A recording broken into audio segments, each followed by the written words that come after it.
Amigos telespectadores da Rede Vida de Televisão e do programa Páginas Difíceis da Bíblia.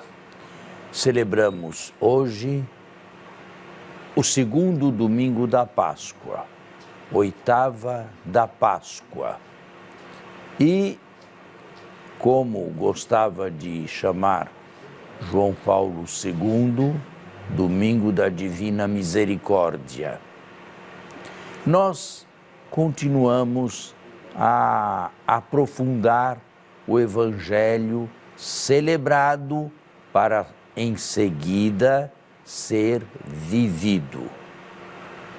Estamos na parte segunda da missa, a segunda mesa, que é a mesa do pão. A todos vocês que nos acompanham pela Rede Vida de televisão, o nosso bom dia, o nosso muito obrigado, nosso Deus os abençoe.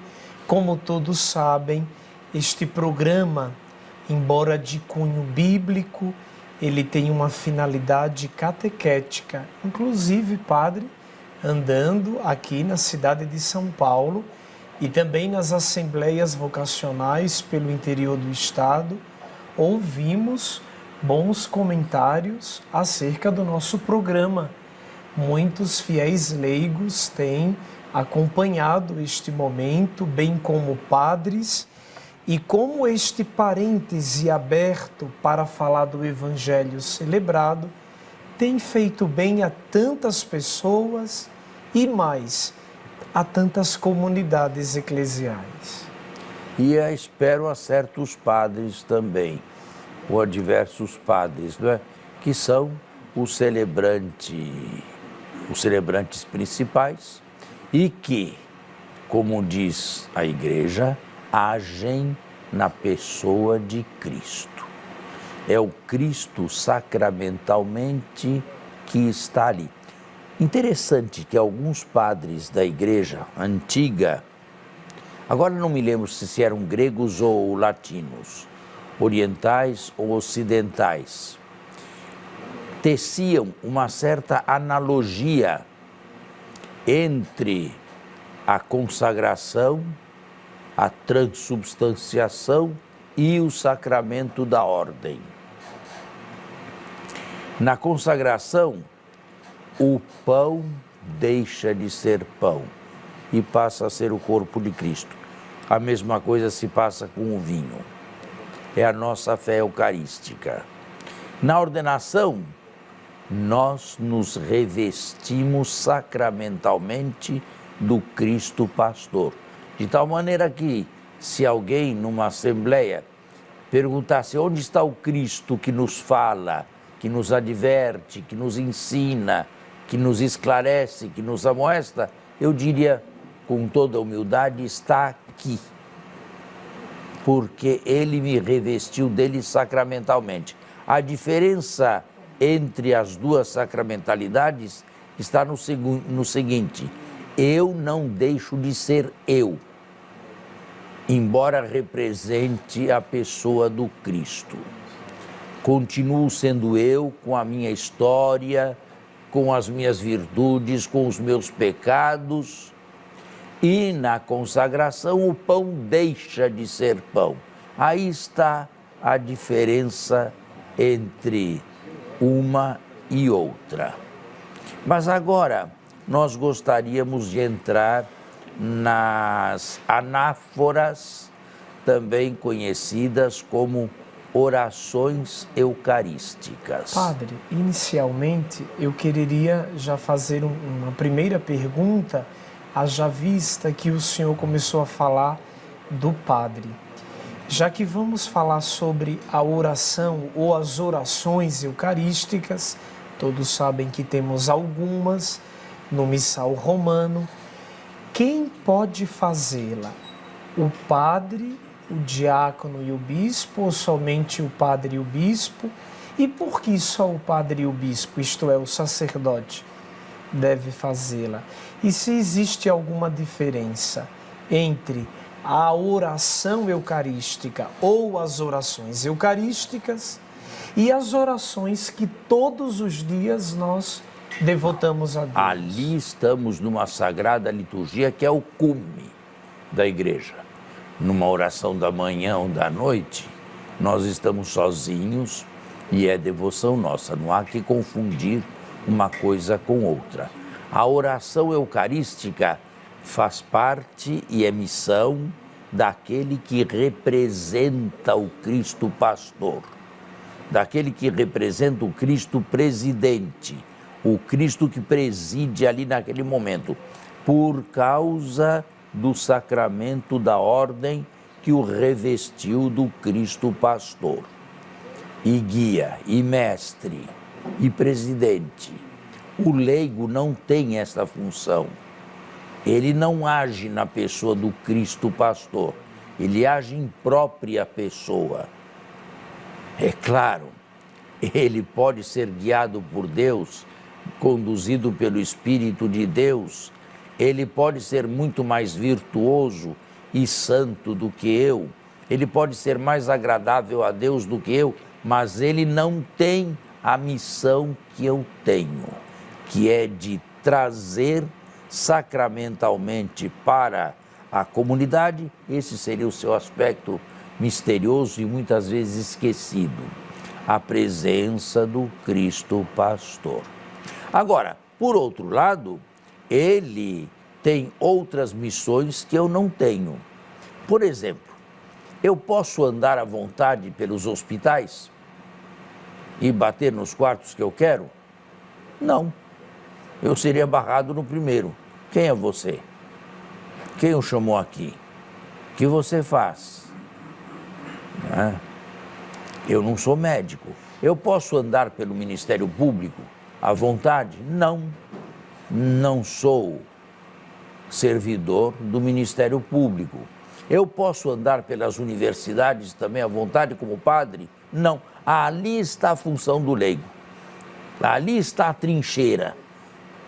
Ele é o primeiro, ou melhor, o último ramal do cristianismo, onde nem eu, nem você podemos normalmente entrar, e está o leigo, cuja missão é a consagração das coisas terrestres a Deus, do mundo a Deus.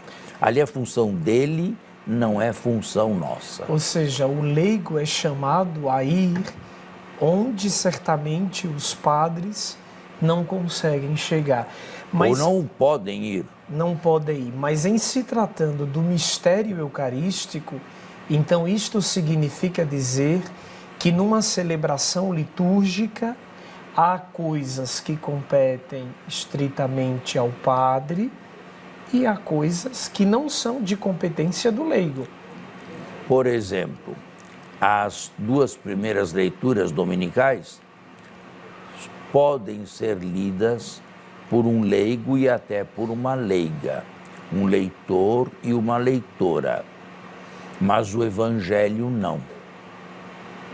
Na oração eucarística, nada deve ser pronunciado pelos leigos, muito menos, e eu conheço pessoas que fazem, consagrarem junto com o padre.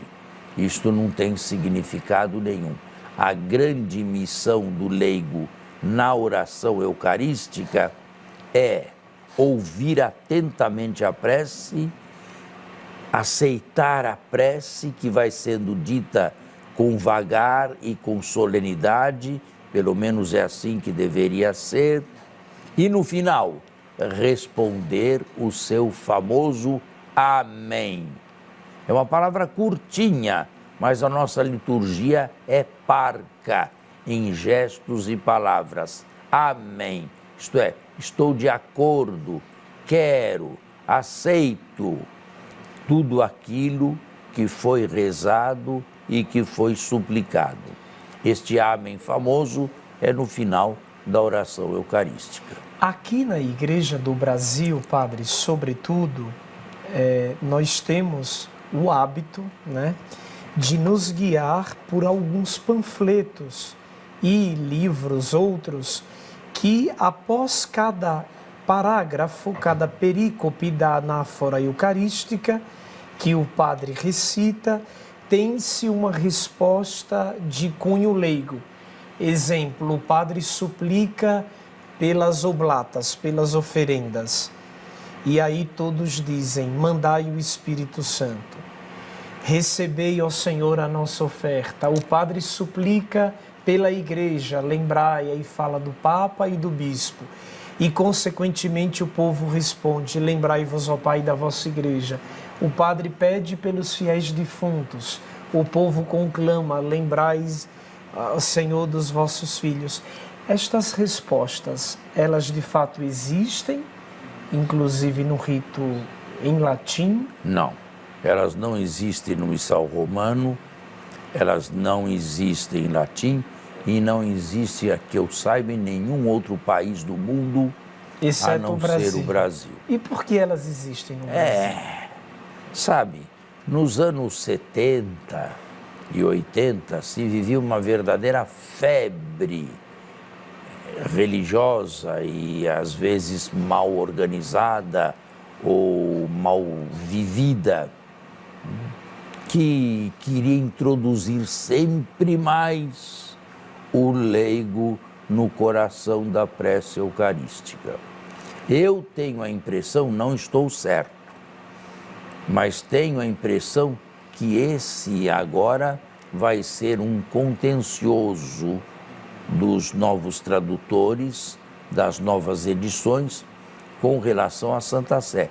Porque países como os Estados Unidos tiveram que modificar coisas desse tipo aí.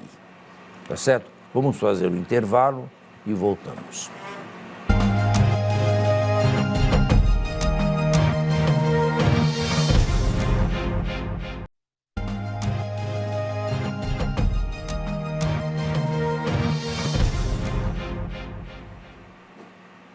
Estamos de volta à nossa segunda parte.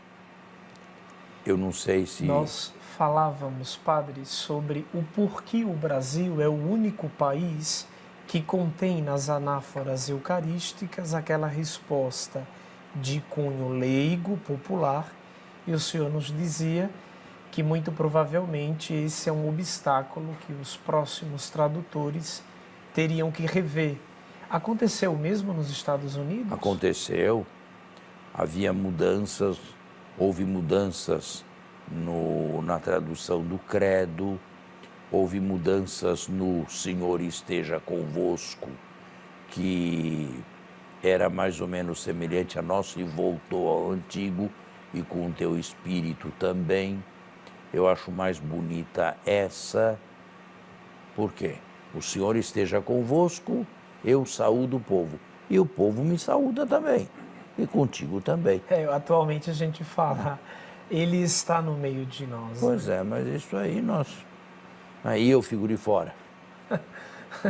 Estão vendo? Mas subentende-se que o eu do presbítero está dentro do todo, que é o nós, né? Aí seria forçar demais, uma resposta desesperada. Bem... Padre, talvez essa coisa de dar ao leigo um momento de falar na oração eucarística não seria uma espécie de seguir à risca aquilo que a Sacrosanto Concílio nos adverte de que o fiel leigo na liturgia e também na liturgia eucarística deve ter uma participação cônscia, plena, livre, total? Deixar o leigo falar não seria sinônimo disso? Não, isto não significa falar constantemente ou não parar de falar, de maneira nenhuma. Eu conheci a missa antiga, eu quantas vezes a ajudei e assisti. Naquele tempo não se falava em participar, falava-se em assistir.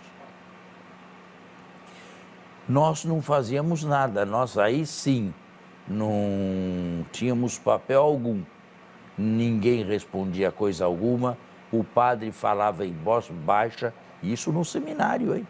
Só para seminaristas. O padre rezava o cano em voz baixa, só o coroinha, aquele que estava perto, respondia em voz baixa também as orações. Nós olhávamos e não fazíamos nada. Às vezes, até se rezava o terço. Não sempre, mas se rezava o terço. Se equiparava o terço com a missa. Não se pode ficar um dia sem rezar o terço. Era chamado uma espécie de breviário do seminarista. O que não reza o terço anda em sabão, se dizia para a gente. Não é? Bom, aquilo não era participação nenhuma na missa, mas agora a missa é em vernáculo. A liturgia da palavra é dirigida ao povo. Existe o salmo responsorial onde eles entram. Não é? Existe o canto do Aleluia, onde eles entram também. Existe o Evangelho, a homilia dirigida a eles. O credo que todos recitam juntos, não mais o sacerdote sozinho. E depois vão seguindo a segunda mesa da palavra, do pão da vida, que é a Eucaristia, vão seguindo o sacerdote e dizendo amém aquilo que o sacerdote faz. Por exemplo, após o ofertório do pão, bendito seja Deus para sempre. Após o ofertório do vinho, bendito seja Deus para sempre. Isto não havia nada no rito antigo. Não havia absolutamente nada, além de ser tudo em latim. Não havia coisa alguma que chamasse o leigo à participação. Agora, diz a Sacrosanto Concílio também que cada um faz aquilo que lhe compete fazer. Não é? Não compete ao padre deixar o leigo fazer o sermão é tarefa dele, é ele que está revestido do Cristo pastor, é ele quem deve ensinar. Também e talvez não compete ao padre não assumir seja, o coro, né? Não Cantar compete ao padre, por exemplo, fazer a coleta.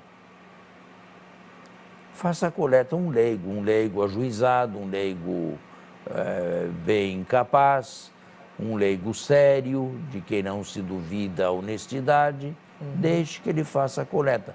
Não é preciso que o padre saia com a bandeja na mão ou com a sacolinha, indo até o fundo da igreja e voltando e coletando dinheiro. Esta é a função de um leigo. E é uma função litúrgica também, como já foi demonstrado nos domingos passados, nos programas passados. Muito bem. Certo? Agora, nós temos 4 anáforas principais. Anáfora significa oração eucarística. No meu tempo havia só uma, que era de todo dia e do ano inteiro, o cânon romano. Que hoje é a oração eucarística primeira, né? Que hoje é a primeira oração eucarística. E tem, por detrás de si, uma longa tradição católica. E muitos são aqueles leigos e fiéis que se aproveitaram deste cânon e que fizeram progresso espiritual nele. Não podemos abandoná-lo. Existe o cânon 2, que é o mais curto de todos e normalmente usado nos dias de semana. E existe o cânon 3, a oração eucarística terceira, que é um pouco mais completa, ou bem mais completa que a segunda, mas mais curta que o cânon romano. E, finalmente, existe a quarta, que talvez seja, embora moderna, construída no concílio, a mais bonita de todas, porque toma toda a história da salvação em forma de prece, em forma de louvor a Deus. Toda a oração eucarística, seja qual for das 4, é um louvor a Deus.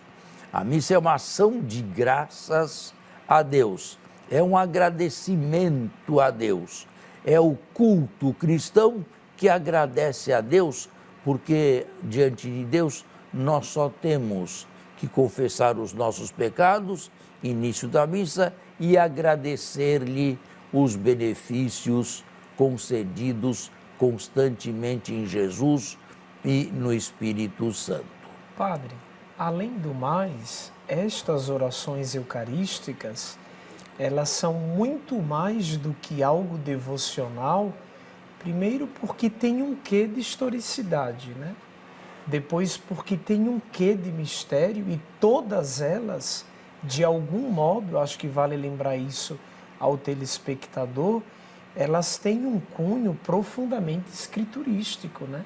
Tem. Sempre se parte do Pai, vai ao Pai, pelo Filho, através do Espírito.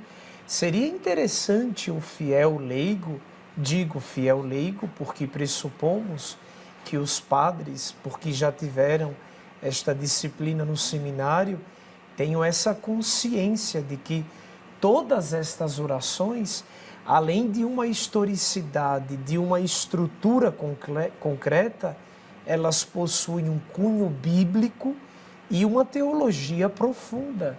E são atuais de algum modo, né, Padre? E por isso mesmo, eu aconselharia a meus colegas padres que privilegiassem sempre essas primeiras 4 orações eucarísticas, que não usassem com frequência outras que existem também, mas que são bem mais modernas e pós-conciliares. Elas existem, mas são para circunstâncias especiais. Unidade da igreja, reconciliação, acho que 2 com a reconciliação são orações eucarísticas, acredito que criadas na Suíça e introduzidas no Missal Romano. Mas interessante, quem vê o Missal Romano vê as 4 primeiras separadas das últimas. Exatamente. As outras estão bem no fim do livro. Quer dizer, nós devemos privilegiar as 4 primeiras. Ô Padre, mas nós que estamos na pastoral, quando ouvimos esse conselho seu, certamente a gente se defronta com um dilema, que é o dilema da pastoral. Hoje, muitas das nossas comunidades têm o amuleto, o instrumento, a ferramenta, quer seja do jornal, quer seja da liturgia. E às vezes, para o senhor ter ideia, no Sábado Santo, o folheto nos traz a oração eucarística segunda, isto é, a menor entre as anáforas. Nós temos que encerrar o programa, infelizmente chegou a hora, mas nós continuamos esse assunto no próximo encontro. Muito obrigado e boa semana. A você e a sua família, um bom domingo e uma boa semana.